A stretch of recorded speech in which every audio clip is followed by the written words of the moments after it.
अस्सलामुअलैकुम जी, कैसे हैं आप सब। उम्मीद है कि आप सब ठीक ठाक होंगे, खैर खैरियत से होंगे। शुक्र अल्हम्दुलिल्लाह मैं भी बिल्कुल ठीक ठाक हूँ। तो सबसे पहले आप सबको मेरी तरफ़ से बहुत ज़्यादा ईद मुबारक। और यहाँ पर ना दोपहर का टाइम था, मैंने आप सबको बताया था कि मेरी बहन आई हुई हैं, तो आज उन्होंने वापस चले जाना था, उनके हस्बैंड ने उनको लेने आना था। तो यहाँ पर ना दोपहर के टाइम पे ना मैंने ये आलू का जूस बनाया था। उसके बाद ना खाने की तैयारी करनी थी। यहाँ पर ना मैंने प्याज, हरी मिर्चें, टमाटर वगैरह ना सब कुछ काट लिया था। और चावल ना जो मैंने पहले मंगवाए थे वो ख़त्म हो गए थे, तो अभी फिर से 1 किलो चावल मंगवाए हैं। वही सिंपल सा खाना बनाना था, चिकन पुलाव बनाना था और साथ में ना चिकन का सालन बनाना था। अच्छा, आप लोग मुझे बताइएगा कि आपको मेरी आवाज़ क्लियर आती है। गर्मियों में ना ये बहुत मसला होता है वॉइस ओवर करने का, पीछे फ़ैन चल रहा होता है तो वो ना फिर आवाज़ क्लियर नहीं आती, और फिर इतनी गर्मी में ना वैसे फ़ैन के बगैर बैठा भी नहीं जाता। यहाँ पर ना मैंने चिकन के अंदर सारे मसाले जार डाल के तो इसको 15 मिनट के लिए ना हल्की आंच पे पकाऊंगी। उसके बाद ना आंच तेज़ कर दूंगी ताकि सारा पानी ड्राई हो जाए। चिकन के अंदर मैंने सारे मसाले जार डाल के ना इसको पकने के लिए रख दिया। और अब मैं ना चावलों के लिए प्याज वगैरह की सारी कटिंग कर लूँगी।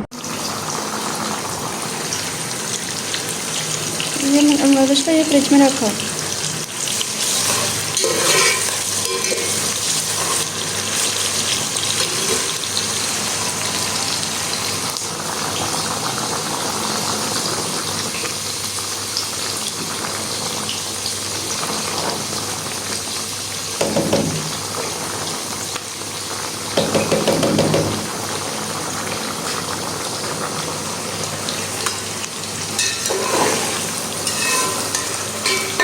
इस ईद पर ना मैं आप सबको एक छोटा सा पैगाम देना चाहती हूँ उन लोगों को जिनकी अम्मियाँ इस दुनिया में हयात हैं। अल्लाह पाक उनका साया आप लोगों के सर पे हमेशा कायम रखे, उनको सेहत और तंदुरुस्ती वाली लंबी ज़िंदगी अता फ़रमाए।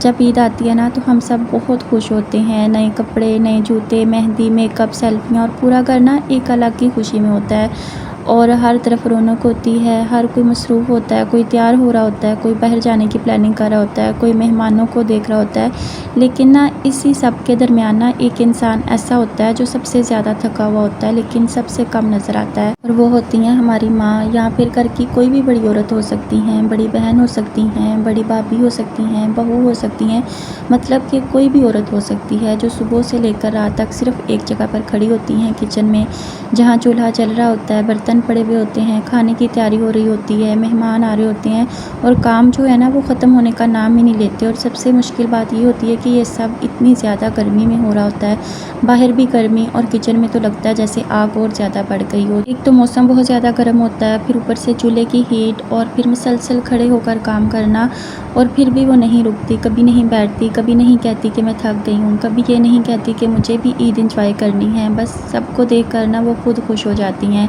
लेकिन हम लोग क्या करते हैं, सब अपनी अपनी खुशियों में लगे होते हैं। किसी को कपड़ों की फ़िक्र होती है, किसी को जल्दी जल्दी तैयार होने की फ़िक्र होती है, और जो इंसान किचन में सब कुछ कर रहा होता है ना, हम इसकी थकन को इग्नोर कर देते हैं। हमें लगता है कि ये तो रोज़ का काम है, ये तो माँ करती ही हैं, ये तो घर का एक हिस्सा है। लेकिन हकीकत ये है कि हर इंसान थकता है, हर इंसान को आराम चाहिए होता है, हर इंसान को बैठने का हक़ होता है, और सबसे ज़्यादा वो इंसान जो सारा दिन दूसरों के लिए खड़ा होकर काम करता है। कभी आप सबने इस बात पर गौर किया है, जब हम आराम से बैठकर खाना खा रहे होते हैं ना, तो किसी ने वो खाना कितनी मेहनत से बनाया हुआ होता है, कितनी गर्मी में, कितनी थकन में, और कितनी बार वो इंसान खुद भूखा रह जाता है। क्योंकि जब किचन में खाना बनाते हैं ना तो पानी पी पी के बस हो जाती है, बाद में भूख ही नहीं लगती, भूख ही मिट जाती है। असल मसला सिर्फ काम का नहीं होता, असल मसला ये है कि सारा काम एक ही इंसान पर डाल दिया जाता है। घर में सब लोग होते हैं लेकिन किचन में अक्सर एक ही इंसान होता है, और वो खामोशी से सब कुछ बर्दाश्त कर रहा होता है। हम समझते हैं कि ये इसकी ज़िम्मेदारी है, लेकिन ना हकीकत ये है कि घर सबका होता है तो काम भी सबका होना चाहिए। इस ईद पर ना बस एक छोटी सी रिक्वेस्ट है, सिर्फ एक दिन के लिए अपनी अम्मी को या घर की किसी भी बड़ी औरत को ना किचन में अकेला ना छोड़े। इन्हें कहें कि आज आप आराम करें, आज हम सब मिलकर करेंगे। और माँओं के तो दिल ही बहुत ज़्यादा बड़े होते हैं। मेरे ख्याल में ये हर माँ के अल्फाज होते हैं कि आप लोगों ने नए कपड़े पहने हैं, जाओ ईद मनाओ, खुशियाँ मनाओ, इंजॉय करो। मेरे होते हुए ना आप लोगों को किचन में आने की कोई ज़रूरत नहीं है। पता नहीं आगे जाके आप लोगों को कैसे लोग मिलें, पता पता नहीं फिर कपड़े पहनना नसीब हो कि ना हो, सारा दिन आप लोगों का किचन में गुजर जाए। तो माँ के होते हुए ना जाओ एंजॉय करो।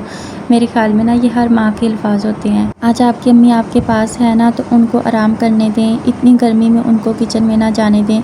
यकीन करें वो शुरू में मना करेंगी, कहेंगी कि नहीं मैं कर लूँगी, मुझे आदत है, लेकिन अगर आप वाकई उन्हें बैठा देंगे ना तो उनके चेहरे पर जो सुकून आता है ना वो अलग ही होता है, जैसे किसी ने इनकी सालों की थकन एक दिन में कम कर दी हो। किचन का काम कोई एक इंसान का नहीं होता, अगर सब थोड़ा थोड़ा कर लेना तो ना किसी पर बोझ पड़ता है, ना कोई थकता है और घर में एक अलग ही सुकून आ जाता है। इस ईद पर बस एक छोटी सी चीज़ बदल दें, अपनी सोच थोड़ी सी बदल दें, सिर्फ इतना समझ लें कि माँ भी एक इंसान है, इसे भी आराम चाहिए, इसे भी बैठने का हक है, इसे भी ईद एंजॉय करने का हक है। बस इतना कहने की कोशिश कर रही हूँ कि इस ईद पर ना आप सब अपनी अम्मी का ख़ास ख्याल रखें, इन्हें किचन की गर्मी में अकेला ना छोड़ें, इनके साथ खड़े हों, इनका हाथ बटाएं, इन्हें आराम से बैठने दें और इन्हें ये एहसास दें कि वो अकेली नहीं है।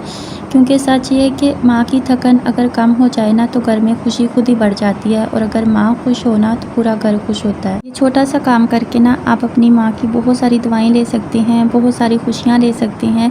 और आखिर में बस इतना कहना चाहती हूँ, इस ईद की असल खूबसूरती नए कपड़ों में नहीं है, बल्कि इस एहसास में है कि हमने किसी अपने को थकन से बचा लिया। बस एक छोटा सा पैगाम था जो कि ईद के मौके पर मेरा दिल किया कि मैं आपके साथ शेयर करूँ।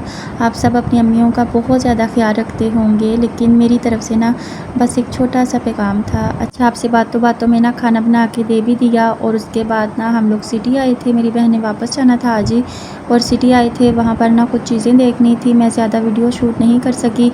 और उसके बाद ना मैं अपनी बहन के घर आ गई थी, और थोड़ी देर ना यहाँ पर कुछ काम था, उसके बाद मैं फिर घर वापस आ गई थी। अच्छा, अब मैंने वीडियो अपलोड करने का टाइम ना चेंज कर दिया है, तो आप लोग बताइएगा पहले वाला टाइम ठीक है या ये वाला ठीक है। जैसे आप लोग कहेंगे ना मैं फिर वही टाइम पे वीडियो अपलोड कर दूँगी। यहाँ पर ना ये अगले दिन का छोटा सा क्लिप है, और मेरी बहन ने ना दाल बनाई थी, बहुत मज़े की दाल थी। तो यहाँ पर ना वो खाना दे के गई थी, और अभी मैं खाना खाती हूँ। आप लोग बताइएगा आज का व्लॉग आप लोगों को कैसा लगा है। अगर अच्छा लगा हो तो लाइक कर दीजिएगा, अपने फ्रेंड्स एंड फैमिली में शेयर कर दीजिएगा। इंशाल्लाह ईद का व्लॉग भी बहुत जल्दी आएगा, तो आप सब हमेशा दुआ में याद रखिएगा। ज़िंदगी रही तो फिर आपसे मुलाकात होगी। अल्लाह हाफिज़।